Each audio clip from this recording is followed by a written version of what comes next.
Hey guys, Brett here with Kingstree Plumbing, and today's question is, what do I need to know about my sump pump?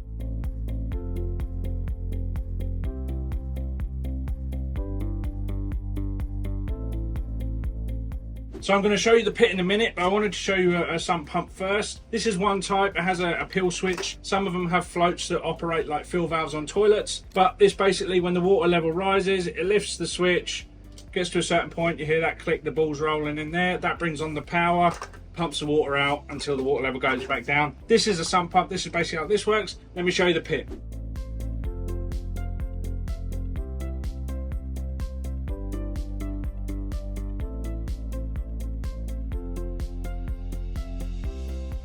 So this is the sump pit. If you don't know where yours is, take a look around the perimeter of the basement, maybe in some cupboards, look in the mechanical room. This one's under the stairs here. A big giveaway will either be a wire. If you have a plug with a wire and the wire going down and you don't know where it's going, that's a giveaway that it's somewhere close by. Or you'll have this pipe here. What we recommend doing is swapping these out every 5 to 7 years. Even if they're working, it's a really good idea to be proactive. If these things fail, they can cause a lot of damage. Now, you can get backup water alarm systems, varying from little $20 alarms you get at Home Depot. We'll have a link for those around here. Systems are about $150, where you'll get a Wi-Fi, 3 alarms, and that will message your phone if anything happens. And then there's alarms that connect up to your TELUS system. There's alarms where you can have marine battery backups that are about $3,000 or $4,000. There's lots of different choices for alarms. One way to be proactive is part of your yearly maintenance to come in. Often your sump pumps are going to have 2 plugs, a plug that plugs into the back. This is the switch, and this is, if you plug this in, it's going to be live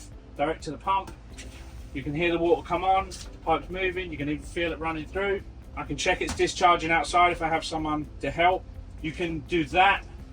You can pull the panel off, pull that switch up, pull the float up, make sure it comes on. And again, be proactive. Have these done every 5 to 7 years. Now, if you don't feel comfortable doing that, give Kingstree Plumbing a call. We do tons of these every month, and we always have really good sales on. So I hope that's answered some of your questions as far as your maintenance. You want to be doing that once a year. One more thing, it's a really good idea to clean that pit out as well. That's something we include with all of our sump pump installs. We'll get the shop back in, we'll scrape the pit, we'll try and get it as clean as we can to avoid that stuff getting sucked into the pump and ruining it. You have a good day, guys. Check out some of the other videos. We've got one on how to install sump pumps. We've got one on everything. So check those videos out. Have a good day and see you later.